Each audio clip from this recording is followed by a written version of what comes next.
Halo teman-teman semua, kami kelompok 6 mau menjelaskan materi tentang filsafat era Yunani kuno, perkembangan mitosentris dan logosentris. Nah, filsafat itu apa sih? Secara etimologi, filsafat berasal dari kata philo yang bermakna cinta dan sophia yang artinya hikmah atau kebijakan. Filsafat menurut Hasbullah Bakri adalah ilmu yang secara spesifik mendalami tentang ilmu alam semesta, manusia dan ketuhanan dengan tujuan bisa menghasilkan pengetahuan yang lebih luas. Filsafat merupakan pengetahuan metodis, sistematis, dan reflektif tentang seluruh kenyataan. Selain itu, filsafat juga adalah ilmu yang mempelajari tentang kebenaran.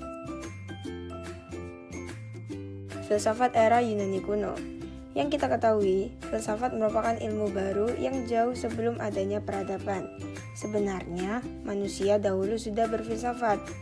Masa Yunani kuno merupakan awal dari pembebasan pemikiran manusia dari kultur mitologis yang membatasi potensi-potensi rasional yang ada pada manusia. Masa ini ditandai oleh pergeseran dari pemikiran mitosentris ke logosentris oleh para filsuf alam yang mulai mengubah mitologi ke berpikir secara logika.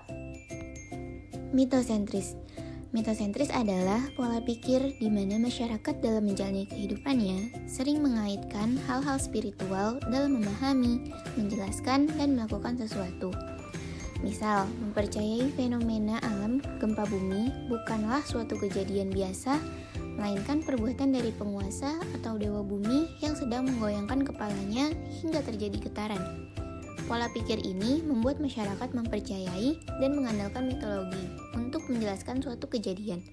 Masa ini terjadi sampai pada era Yunani kuno, di mana para filsuf mulai bermunculan untuk mencari kebenaran dengan logika atau di luar pemikiran-pemikiran mitologis.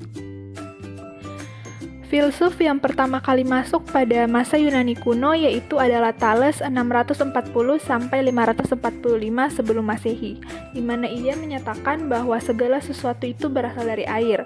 Namun, pendapat Thales ini belum sepenuhnya rasional karena masih terpengaruh oleh kepercayaan mitos Yunani.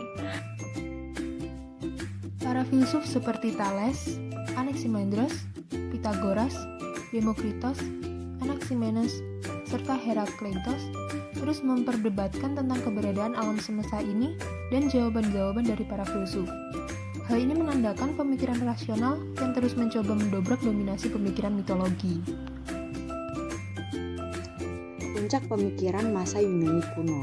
Pemikiran filsafat era Yunani kuno berpuncak pada era Sokrates, Plato, dan Aristoteles, di mana saat itu mereka mempercayai segala sesuatu terjadi bersumber dari mitos dan dongeng, yang artinya sesuatu yang didasari akal dianggap tidak berlaku. Faktor-faktor penyebab filsafat Yunani lahir. Bangsa Yunani yang terkenal akan banyaknya mitos, di mana kemudian mitos itu menjadi acuan orang untuk menggali kebenaran mitos-mitos itu, kemudian disusun secara sistematis sehingga terlihat rasional dan munculnya mitos selektif dan rasional seperti syair karya Homerus, Orpheus, dan syair lainnya.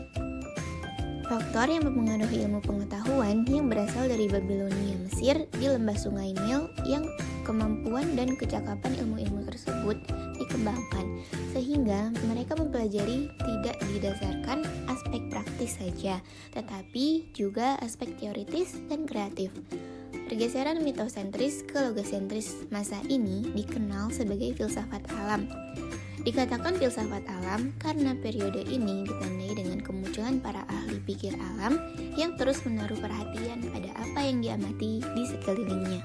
Para filsuf memikirkan alam dan dunia secara intens, sehingga dijuluki sebagai para ahli filsafat alam atau natural philosopher yang kemudian mulai melahirkan ilmu-ilmu kealaman.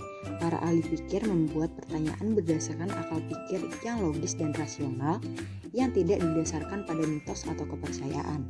Mereka mencari asal-usul alam semesta, pertama yang sifatnya mutlak, dan mencari sesuatu yang berada di belakang yang membuat semuanya berubah. Di samping pemikiran mengenai alam, dalam perkembangannya para ahli fikir Yunani mulai memikirkan tentang hidup manusia yang ada di dunia. Dan dari titik tolak ini lahirlah filsafat moral atau lazim disebut filsafat sosial yang pada tahap berikutnya mendorong lahirnya ilmu-ilmu sosial dan terus berkembang seiring berkembangnya zaman.